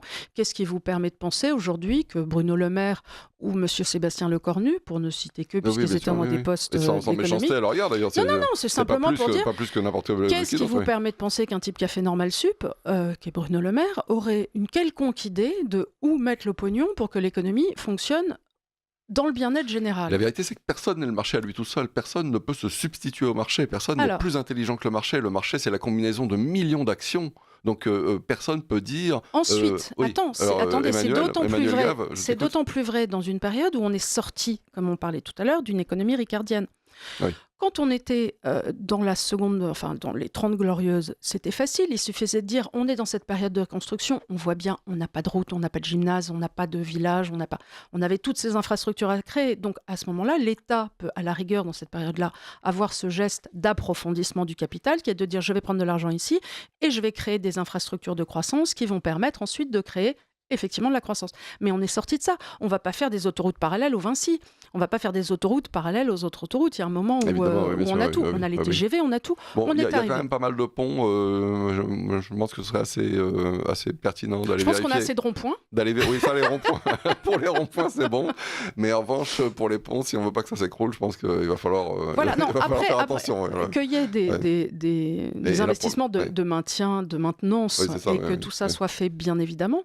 Et donc aujourd'hui, si vous voulez, là où on a un avantage comparatif en France, c'est dans des choses comme le nucléaire, où on a des ingénieurs encore très bien formés, mais encore faudrait-il qu'on continue à les former, ces gens-là. Je crois qu'on a beaucoup perdu de compétences, on est en train d'en regagner. Parce que, ils s'exportent, les jeunes. Moi, je vois mes filles, elles sont obligées de s'exporter. Il faut leur faire faire des écoles d'ingénieurs superbes, parce qu'en France, on a les meilleures écoles d'ingénieurs.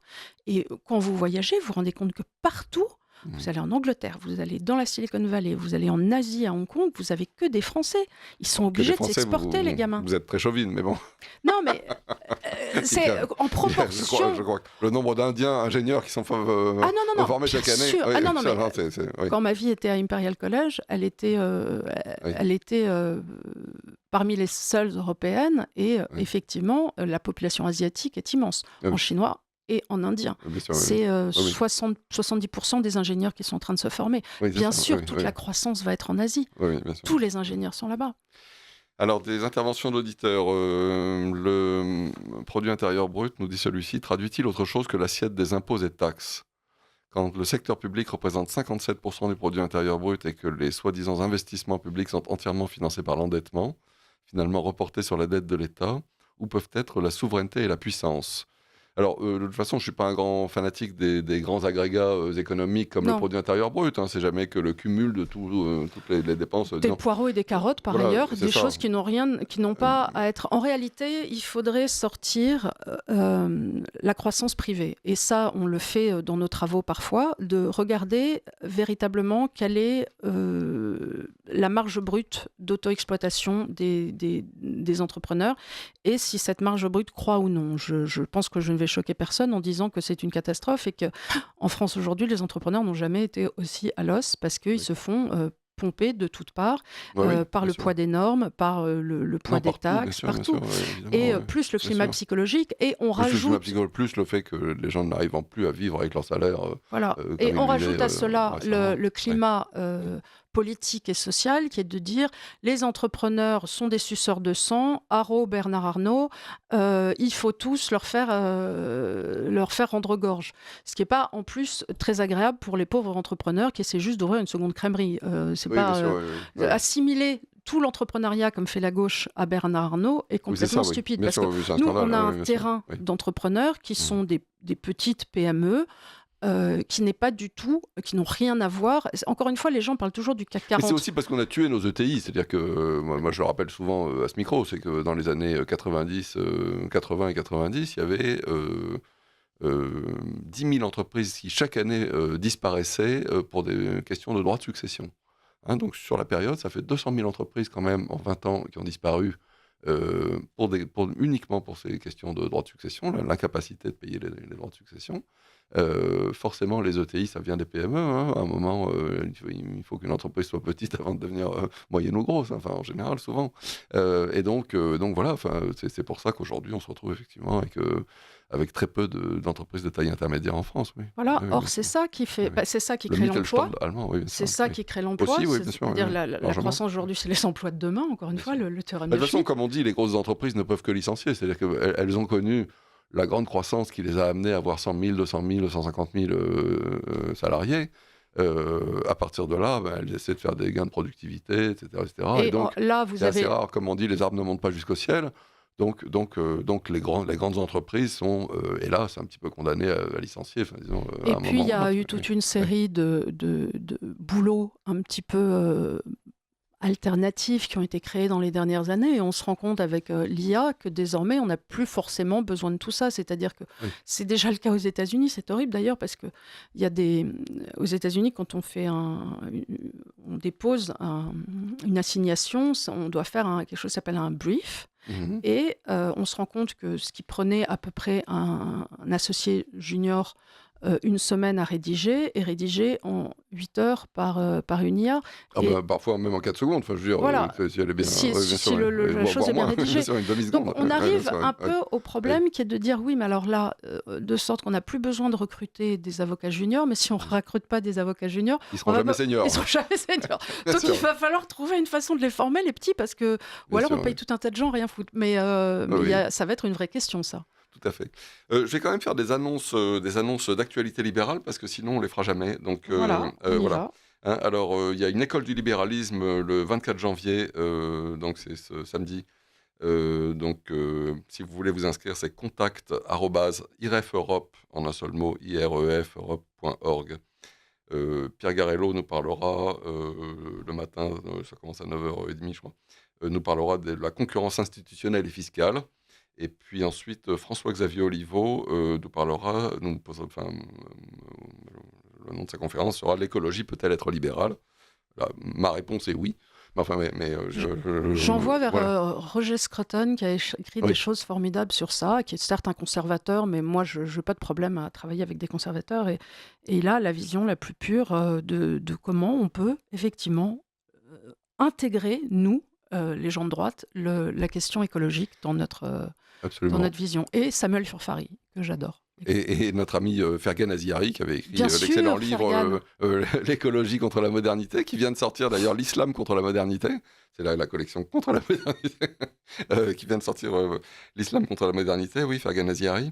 Voilà, donc oui, alors, et puis il y a une autre manifestation, c'est la Nuit de la Liberté, le 2 février, qui sera organisée par l'Institut pour le Progrès.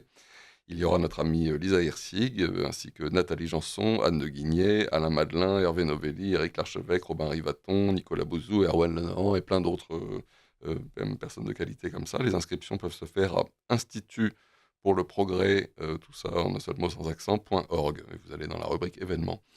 Alors je rappelle, l'école du libéralisme, le 24 janvier, c'est contact@irefeurope.org. Et la publicité, la Nuit de la Liberté, le 2 février, je crois que c'est dans la soirée, là, pour le coup, c'est Oui. Institut pour le Progrès.org, rubrique événements, voilà.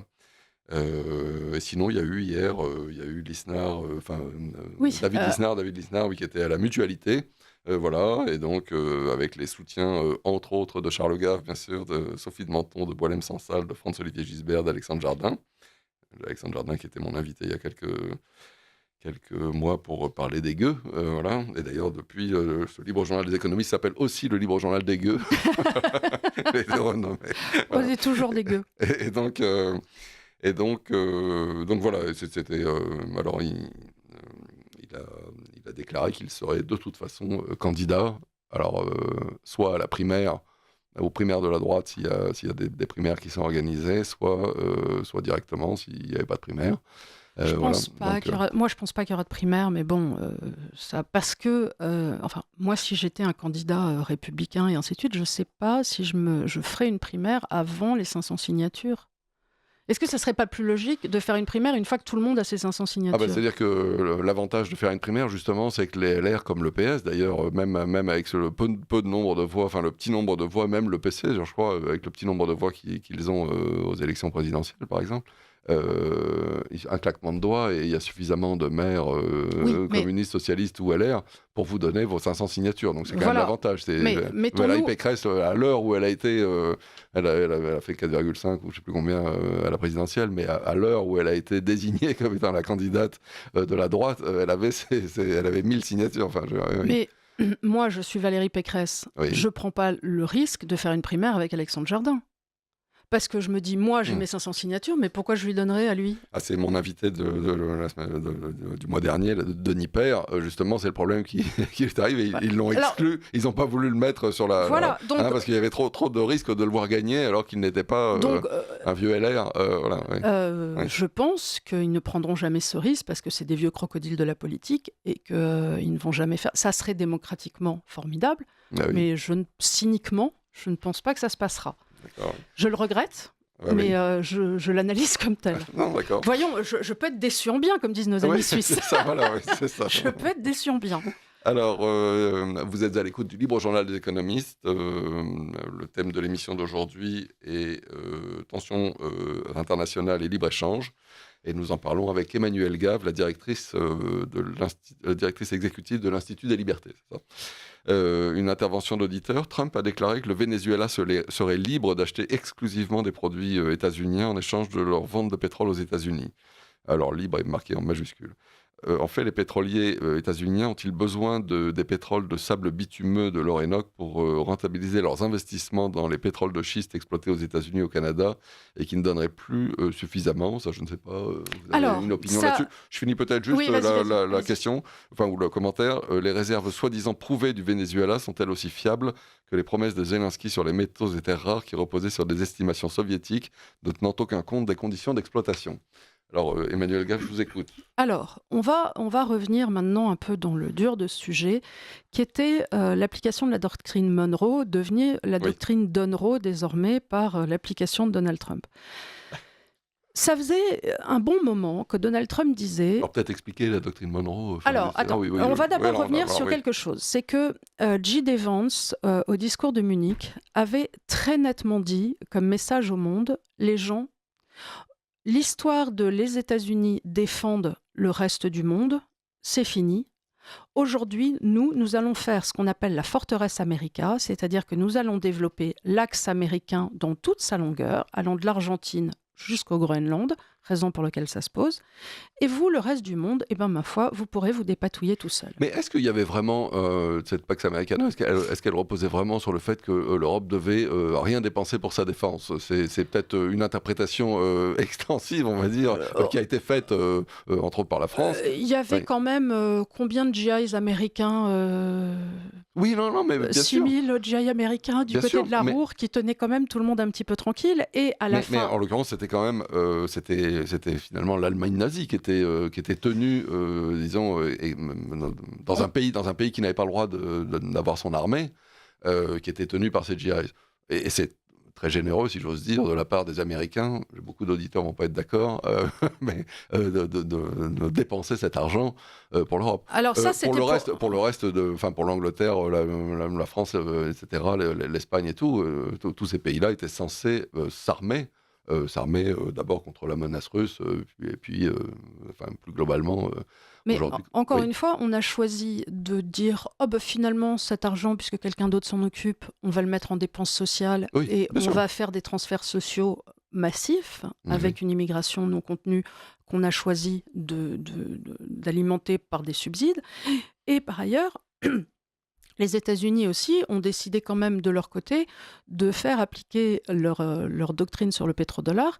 C'est-à-dire qu'on s'est rendu compte qu'à chaque fois, bizarrement, que quelqu'un comme Kadhafi voulait sortir de l'application du pétrodollar, très étrangement, son régime sautait dans les 2 semaines. Oui. Non, mais la CIA est ainsi faite que à chaque fois qu'il se passait quelque chose, quand même, dans ces pays-là, ce qui fait qu'on s'est retrouvé avec une doctrine un peu bancale d'après-guerre qui était de dire oui, on a quand même le libre choix des pays à disposer des peuples, à disposer d'eux-mêmes, et ainsi de suite, avec des applications qui, autour du Kosovo, et ainsi de suite, ont été quand même très souples dans le droit des peuples à disposer d'eux-mêmes. Souvent, effectivement, c'est ça que les choses coïncident bien, disons, entre les droits de l'homme et les intérêts économiques. Donc, on avait cette espèce de patate chaude qu'on se passait en se disant non, mais il y a quelque chose plus fort que l'épée axe de l'histoire, il y a quelque chose qui nous dépasse un peu plus tous, qui est quand même cet impact de la démocratie libérale qu'on a aujourd'hui.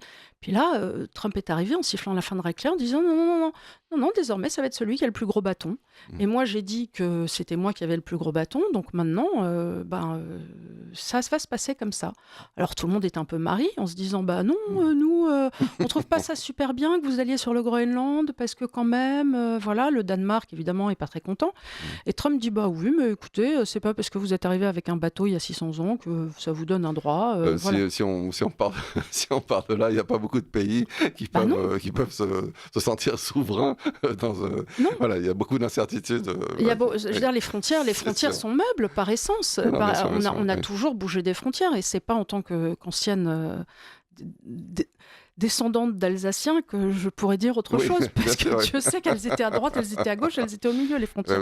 Et on ne savait pas si on devait parler allemand ou pas. Et même si en général, un bon Alsacien vous dira toujours qu'il ne parle pas allemand. Oui, mais il parle l'alsacien. Il parle le français, mais si on s'adresse à lui en allemand, il vous regarde comme s'il ne comprenait absolument pas ce que vous lui disiez. Bien sûr. Voilà, ça fait beaucoup plus rire. Et donc là, on est quand même dans un temps de l'histoire qui est intéressant, parce que donc hier, on a vu à Davos, outre Emmanuel Macron avec ses grosses lunettes. Le pauvre, il a un problème dans l'œil, je crois. Donc, mais c'est drôle parce que... Il est bien obligé de cacher. Klaus Schwab avait tout le monde s'est moqué de lui. Tout le monde s'est moqué de lui quand Klaus Schwab avait eu un problème il y a 3 ans aussi. Il avait eu un œil de cyborg, je me souviens très bien. Donc je ne sais pas ce qu'ils mettent dans l'air, ou si c'est la pression des avions quand ils arrivent là-bas avec leurs avions privés. Oui, je ne sais pas. Oui, non, mais je ne peux pas vous dire. Mais enfin, je pense qu'il y a beaucoup de raisons de critiquer Macron. Non, je suis d'accord. On va mettre les lunettes de côté. C'était juste drôle parce que ça finissait la petite touche avec ses lunettes Louis Vuitton. Un petit air d'aviateur. Voilà. Et par ailleurs, là, il a dit il n'y a pas de raison de paniquer, et ainsi de suite, mais on était arrivé à une sorte de modus vivendi avec ces histoires de droits de douane, parce qu'il y avait un moratoire qui était fait jusqu'en février de cette année, je crois. Oui. Et là, on va voir à quelle sauce on va être mangé, parce que quand je dis on, c'est pas moi, j'exporte pas de champagne aux États-Unis, mais j'imagine que nos viticulteurs regardent ça d'un air un peu désespéré. Et avec Trump, on sait comment, et on sait pas trop où ça s'arrête quand on n'a pas de gros bâtons en face en réplique. La Chine en a. Oui. Poutine en a dans une certaine mesure. Et nous, à part nos yeux pour pleurer, je ne vois pas trop ce qu'on peut faire. On a aussi la bombe atomique, mais ça ne s'utilise pas facilement, disons. c'est pas une arme de négociation quotidienne. Enfin bon, je veux dire, à part les tweets... C'est ça l'erreur, c'est d'avoir pensé que... Les tweets vengeurs de Nathalie Loiseau à 3h du matin, je n'ai pas l'impression qu'on ait beaucoup d'armes de dissuasion massive envers M. Trump. Voilà. Alors, une intervention d'auditeur. La Chine se robotise, nous dit-il, depuis longtemps. Et maintenant, certaines usines tournent sans ouvriers. C'est vrai. Cite une filature de 5000 métiers à tisser, une usine d'ordiphone constituée d'une chaîne de 130 robots allant jusqu'à la mise en palette des cartons. Oui, il parle même de Dark Plants, etc. Enfin, tellement voilà. Ceci permet non seulement une compétitivité inégalable, parce que du coup, il n'y a même pas besoin de chauffer, ou à peine, même pas besoin d'éclairer ni de chauffer. Ces usines sont dans le noir et dans le froid, si je veux dire. C'est quelque chose de très vrai, ce que dit l'auditeur, et c'est d'autant plus vrai que les Européens et les Américains, surtout depuis juste avant la crise du Covid, ont perdu l'habitude d'aller en Chine. Déjà, ils n'y allaient pas beaucoup, mais désormais, ils n'y vont plus du tout, pour tout un tas de raisons. Il y en a qui se sont fait flouer de telle manière qu'ils n'y remettront jamais les pieds aussi. Enfin, je veux dire, il y a eu pas mal de... Non, mais je ne dis pas pour mettre des business, je dis juste pour aller voir ce qui se passe, pour aller prendre l'air du temps. Oui. Et donc, on a le Washington Post et ainsi de suite qui nous fait des papiers, comme si la Chine était restée ce monde où on ne faisait que copier des matériaux américains. La Chine invente. La Chine aujourd'hui a fait des... On va croire que j'ai des actions du gouvernement chinois. Je tiens à dire que pas du tout. Je ne sais pas, vous faites ce que vous voulez, mais... Non, ça me fait rire parce que les gens très souvent envoient des mails en disant oui, un tel vous paye, un tel vous paye. C'est un pays qui n'est pas très libre, il faut le reconnaître. Disons, le crédit social, c'est pas génial. Le laogai, le goulag chinois, etc., c'est une horreur, etc. Enfin, donc, il y a beaucoup de raisons de dire du mal de la Chine. Oui. Pour l'instant, on regarde, encore une fois, moi je pas une politique, je regarde ça d'un œil extérieur pour analyser ce qui se passe. Et aujourd'hui, en termes d'économie et d'offres économiques, on doit constater ce que la Chine est et ce qu'elle n'est plus. Elle n'est plus ce petit bataillon de personnes qui copiaient des choses.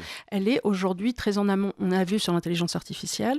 On va le voir sur l'éducation parce qu'aujourd'hui, c'est en train Alors, ils ne copient pas, mais quand même, si on regarde ce qu'on appelle les FANGA, les GAFAM, etc., donc Google, Apple, Facebook, Amazon, Microsoft et Netflix, les Chinois de toute façon se mettent pas là-dessus. Ils ont fermé leur internet complètement. Les Chinois sont prisonniers, on va dire, à l'intérieur de la Chine, et donc c'est comme ça que Xiaomi, Baidu, je ne sais plus quels sont les autres.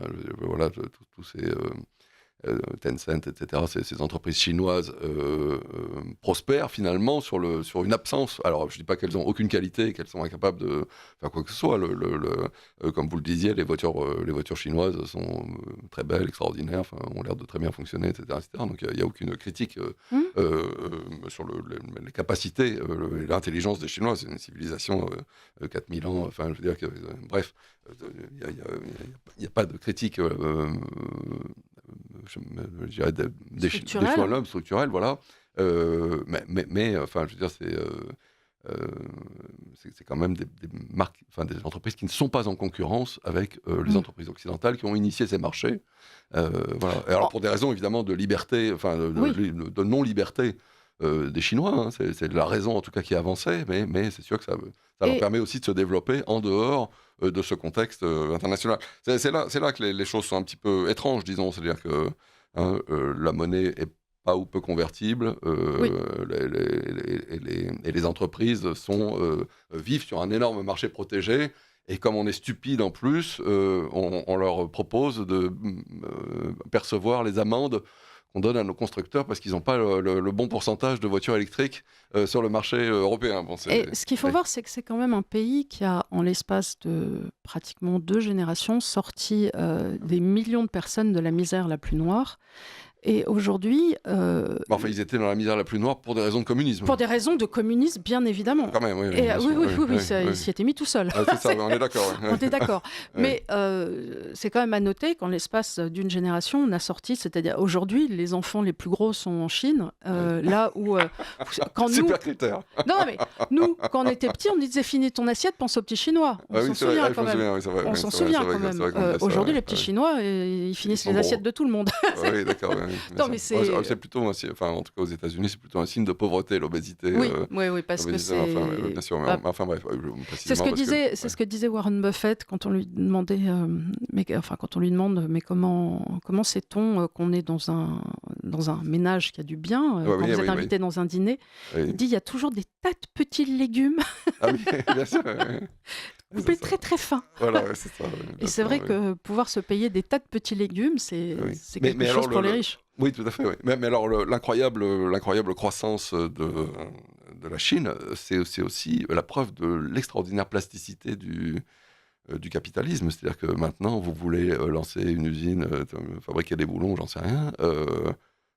Tout est sur Internet. Je veux dire, et tout existe depuis fort longtemps. Enfin, je veux dire, les catalogues de normes. Je crois que c'est dans le cadre du Bauhaus qu'ils avaient lancé ça, ces catalogues de normes dans tous les domaines. Et l'AFNOR, d'ailleurs, qui est à la base non pas une organisation d'État, mais la réunion d'industriels qui se pose la question de comment est-ce qu'on fait qu'un hangar tienne debout, etc. Et qu'une échelle ne plie pas, ne ploie pas. Et donc toutes ces choses-là sont infiniment disponibles. Enfin, c'est vraiment, on va sur Internet, on a tout. Et donc, c'est aussi ça, c'est qu'un pays comme la Chine, qui a des capitaux et qui a décidé de se développer, peut savoir comment est conçue une usine automobile dernier cri en quelques secondes, disons, et si elle n'a pas le dernier cri, elle a juste les trucs d'il y a 3 semaines, disons. Donc, mais il y a 20 ans, par exemple, ils sont venus à Rungis, les Chinois, ils ont tout regardé, et il y a 8 l'équivalent de Rungis qui ont été faits dans tous les cantons désormais. C'est ça, on n'imagine pas non, bien sûr. les ressources, le temps qui a été mis. Et la puissance de feu extraordinaire, c'est sûr. Et surtout, la volonté politique qui a aussi été mise de devenir quelque part autonome. Autonome des États-Unis, autonome de tout le monde. Alors, quelquefois, les gens disent, oui, ils veulent, le yuan va-t-il remplacer le dollar, et ainsi de suite. On ne pense pas du tout que ça soit une volonté hégémonique, à la différence des États-Unis. Les Chinois veulent, dans une certaine mesure, ce qui est rigolo, qu'on leur fiche bien la paix, et ce qui est un réflexe plutôt libéral, quelque part, alors que ce sont des communistes. Comment déduisez-vous cela, disons ? Je pense que, en fait, c'est véritablement une construction de l'esprit. C'est un peuple qui c'est vraiment la terre du milieu. Oui. Ils se pensent là, tout ce qu'ils veulent, c'est qu'on ne vienne pas les enquiquiner et qu'ils puissent faire leur vie. Oui. Et ce qui est un produit d'appel, quelque part, pour les autres pays asiatiques autour, parce qu'aujourd'hui, on a un pays comme le Japon, qui lui aussi tient sa monnaie très basse. Là, en ce moment, il y a une crise des obligations depuis avant-hier sur les obligations longues japonaises, et on se demande un peu ce qui se passe, parce que, pareil, le yen est très sous-évalué. Alors, vous savez, c'est aussi parce qu'ils ont une dette pas possible, dette monstrueuse. Ça, donc, alors, c'est là, 200%, enfin, ou davantage même. Alors, la question de la dette japonaise est un peu différente de la dette française, parce qu'ils détiennent complètement leur dette en interne. Chez les Japonais, oui, bien sûr. Oui. Donc, nous, c'est un tout petit peu indirect, c'est-à-dire que c'est parce qu'on sait que sur les comptes épargne des Français, il y a l'argent à saisir éventuellement. Deux fois. Voilà, c'est ça, oui.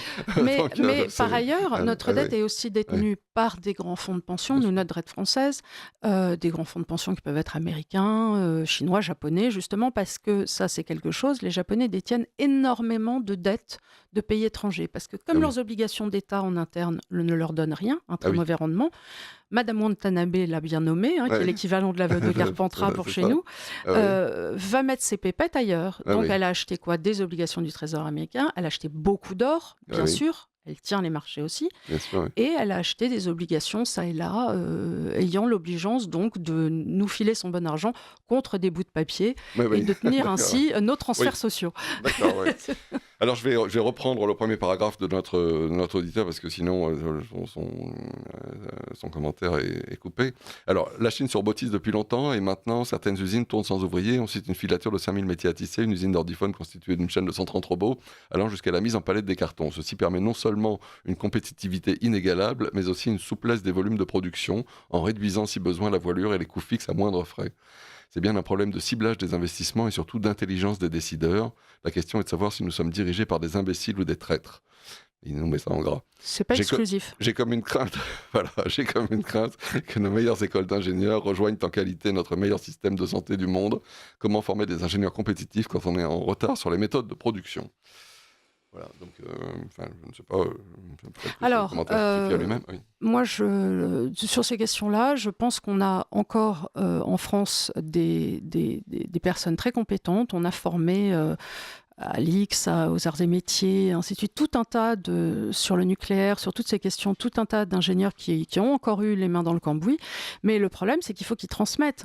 Il faut qu'ils aient la possibilité de transmettre aux jeunes générations. Et si on ferme toutes nos centrales, si on n'a pas cette réflexion et qu'on continue sur les miroirs magiques et les moulins à vent, Oui. on ne va pas s'en sortir. Il faudrait quand même avoir une réflexion sur l'énergie, parce qu'encore une fois, l'énergie, c'est l'axe de l'histoire, pas Bien simplement l'épée. Et l'économie, c'est de l'énergie transformée. Donc aujourd'hui, moi, si j'ai des gouvernements européens, français, en tout cas, qui me disent sur 20 ans, on va réduire la voilure de 30% sur la production énergétique, ce qu'ils me disent en réalité, c'est qu'on va descendre le PIB de 30% de croissance. Parce qu'en réalité, si vous n'avez pas d'énergie, comment vous les produire? Vous pouvez toujours faire mieux avec moins, disons. Et donc, mais 30%, c'est vrai que c'est beaucoup. Bon, on peut pas. Je veux dire, encore une fois, là, si on parle de produire, surtout si on revient sur l'acier, la vraie question qui va se poser aujourd'hui, c'est le charbon. On revient dans la Chine, n'a jamais sorti du charbon. Les États-Unis reviennent sur l'idée d'utiliser du charbon, et il va falloir qu'on ait cette réflexion aussi. Oui, peut-être. Ça tombe bien, on en a, mais il faudrait poser la question. Oui, alors, puis, écologiquement, ça pose aussi des questions de séquestration du dioxyde de carbone, etc. Beaucoup de choses. Les Chinois n'hésitent pas. Oui, bien sûr. Oui, je crois que c'est quoi? C'est une centrale par semaine au charbon qui... Faramineux. Oui, et depuis donc, assez longtemps. Le Carbonifère a duré 61 millions d'années, donc forcément, il y a des veines souterraines. Tous ces arbres ne demandent qu'à être exploités. Ils sont là.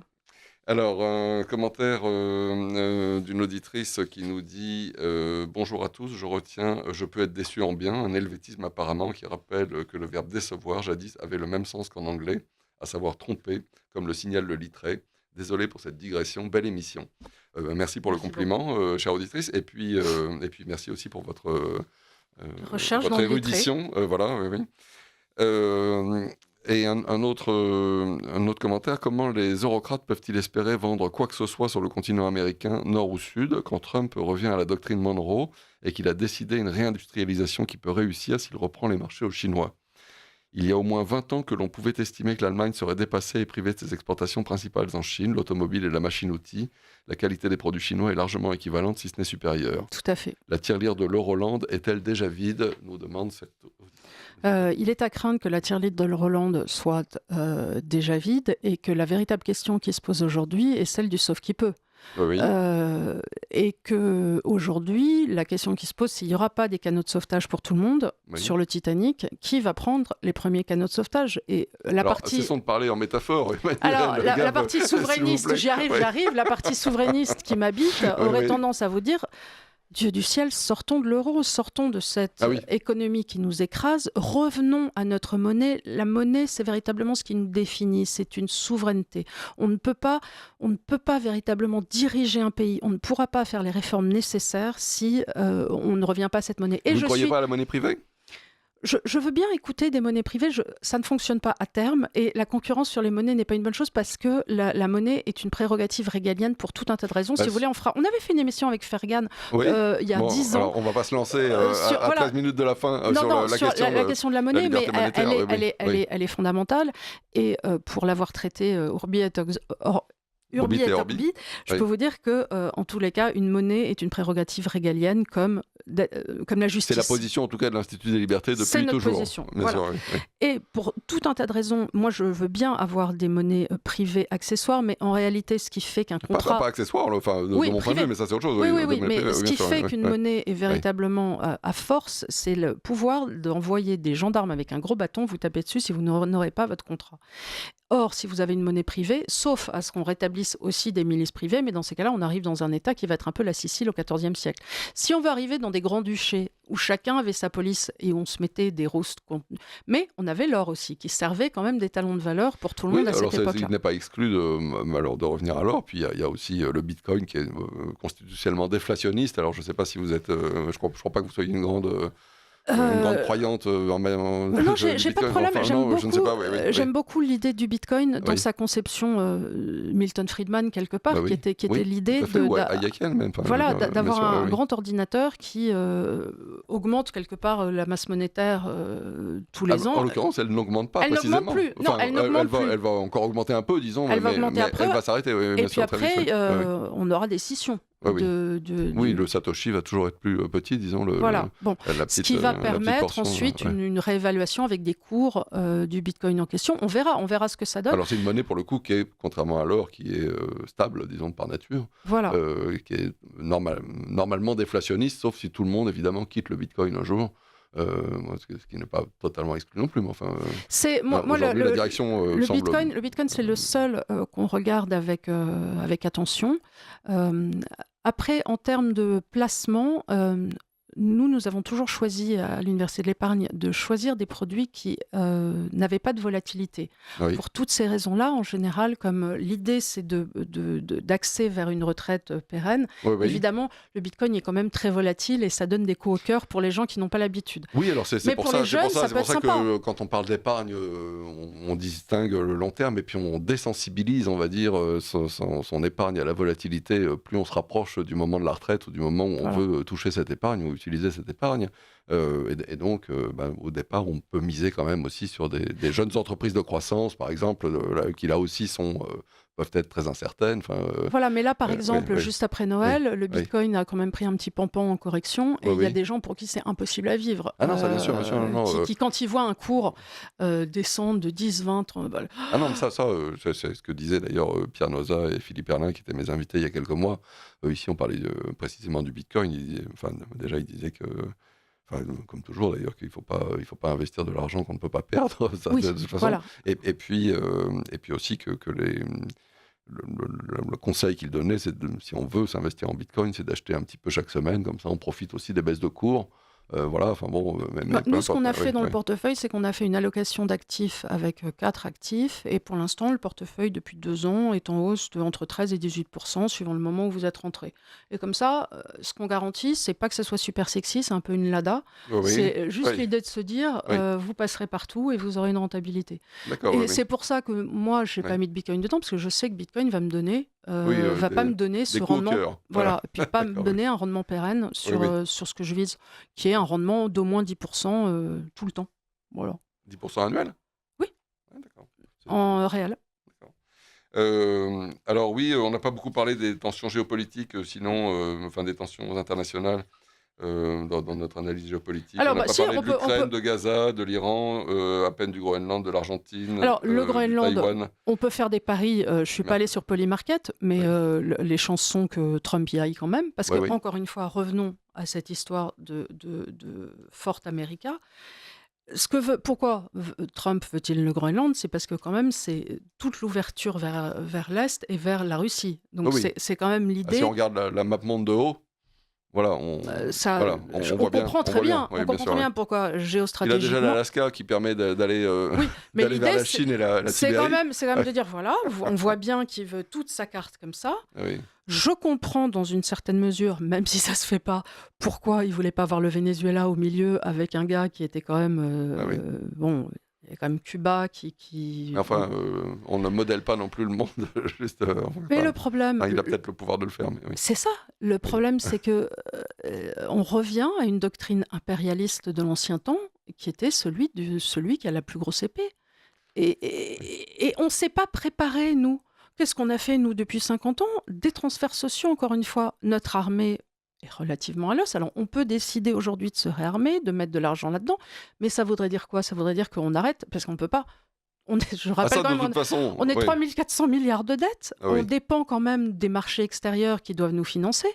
Et on a une charge de la dette qui augmente là beaucoup. Qui augmente de façon incroyable. Et c'est encore un miracle que les taux ne soient pas plus élevés sur ce qu'on paye. Oui, bien sûr. Et le miracle va-t-il durer ? C'est pas sûr. On génère à peine 1% de PIB de croissance. Alors, ce qui rassure peut-être, c'est que Trump, normalement, ayant déjà fait un mandat, devrait s'arrêter s'arrêter à la fin de celui-ci, et peut-être même que les mi-termes lui donneront tort. Je ne sais pas quelles sont les prévisions en la matière, contrairement à Poutine qui va nous enfiler à peu près 7 mandats. Enfin, c'est en tout cas ce qui est prévu. Je rappelle que dès le départ, il était normalement limité à 2 mandats. Il a mis Medvedev, il a recommencé, il en a fait 2 autres, et puis il a fait passer une constitution comme quoi désormais c'était 2 fermes, quoi qu'il arrive, même si on en avait fait avant, etc.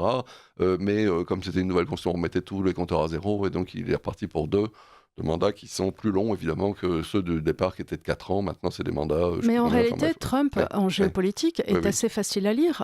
Il dit exactement ce qu'il fait, il fait ce qu'il dit. C'est vrai, il dit, je vais faire Forte America. Vance l'annonce en février, il y a, c'était quoi, 1 an ou 2 ans maintenant 1 an 1 an, oui. 1 an, c'était l'an dernier, c'est allé très vite. Ah oui. Et ils ont refait Forte America. Ils ont fait la forteresse américaine. Ils font exactement ce qu'ils disent. Alors, bien sûr, c'est le jeu du bonneto, c'est-à-dire il fait beaucoup de bruit à côté. Hein. Regardez par ici, j'ai taxé les pingouins. Il a toujours été un excellent négociateur, on va dire. Hein. Il continue sur cette voie-là. Parfois avec un style qui n'est pas très diplomatique, disons, voilà, qui n'est pas... C'est rien de le dire. Non, mais moi, je vais vous dire, il y a des choses qui me choquent. La façon dont il traite, par exemple, le gouverneur de la Banque centrale, qui est Powell, je me dis, c'est quand même extrêmement vulgaire. Enfin, Monsieur Vulgaire est un homme qui, bon, on peut aimer ou ne pas aimer ce qu'il fait à la Banque centrale, mais enfin, il n'a pas démérité, il fait son travail de haut fonctionnaire.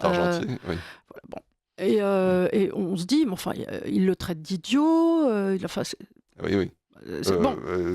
Notre président même. On a de dos, je ne sais plus quels sont les mots échangés ou la manière dont il parle à Emmanuel Macron, mais c'est vrai que c'est pas classe. Oui. Bon, après quelques... on peut... Alors, ça participe du bruit autour de lui, que fait Trump autour de lui-même, autour de sa personne, pendant que lui vise toujours la même chose, vise son axe, vise sa géopolitique, vise... La question qui va se poser aux États-Unis en géopolitique est quand même importante, c'est qu'à partir du moment où ils augmentent, ils ont quand même aussi une dette faramineuse. Et ils avaient 3 postes de dépenses... Alors, 36 000 milliards de dollars, c'est monstrueux. Enfin, alors, ils ont une croissance évidemment qui est très supérieure à la nôtre. Très supérieure à la nôtre. 36 000 milliards de dollars sont moins graves que nos 3 400 milliards de dollars. Mais il avait promis à la population médiane qu'il a élue qu'il n'y aurait pas de retour de l'inflation. Parce que les Américains avaient énormément souffert des hausses pour cette population médiane sur l'alimentaire. Et c'est vraiment ce qui était le Middle West qui a dit, nous, on ne peut pas avoir un prix des œufs qui monte où ça monte, on ne peut pas avoir un prix du beurre qui monte où ça monte. Le problème a été réglé en France, il y a pénurie d'œufs. Non, mais je veux dire, c'est vraiment peut-être le premier signe du socialisme. Je ne sais pas si c'est dû à la grève des agriculteurs, aux camionneurs qui ont été bloqués par la neige, mais visiblement, Anne Genevard a l'air de dire que c'est lié au fait que les réglementations sont tellement contraignantes pour installer aujourd'hui un poulailler grand format, disons des bâtiments d'élevage de poules, que les...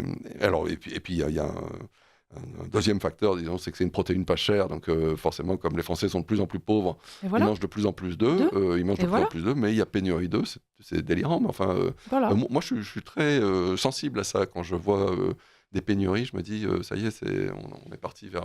on est parti vers quelque chose de malsain. Le socialisme s'incarne enfin. Oui. Voilà. Mais écoutez, j'espère qu'on n'a pas beaucoup parlé de mercantilisme et de protectionnisme, mais en tout cas, on a parlé quand même de beaucoup de choses. On a quand même parlé de beaucoup de choses. Je pense que les auditeurs qui nous ont suivis auront appris, en tout cas, on les a sûrement pris de court, et je suis sûre qu'ils ont appris des choses sur la Chine et sur ce développement de l'axe de Valérie Piris. Si ça les intéresse un peu plus, ils peuvent bien sûr aller sur notre site de l'Institut des Libertés, soit sur le site, soit sur la page YouTube avec nos émissions. Très bien, parfait. Et donc, voilà, nous sommes arrivés au terme de cette émission. Je remercie les auditeurs pour leurs commentaires et leurs questions. Je remercie Benoît à la réalisation. Je remercie Michel au secrétariat. Voilà, je vous donne rendez-vous le 18 février prochain pour une nouvelle émission dont je ne connais pas encore le thème. Le 15 avril, je recevrai de Casanova. Et d'ici là, restez à l'écoute de Radio Courtoisie.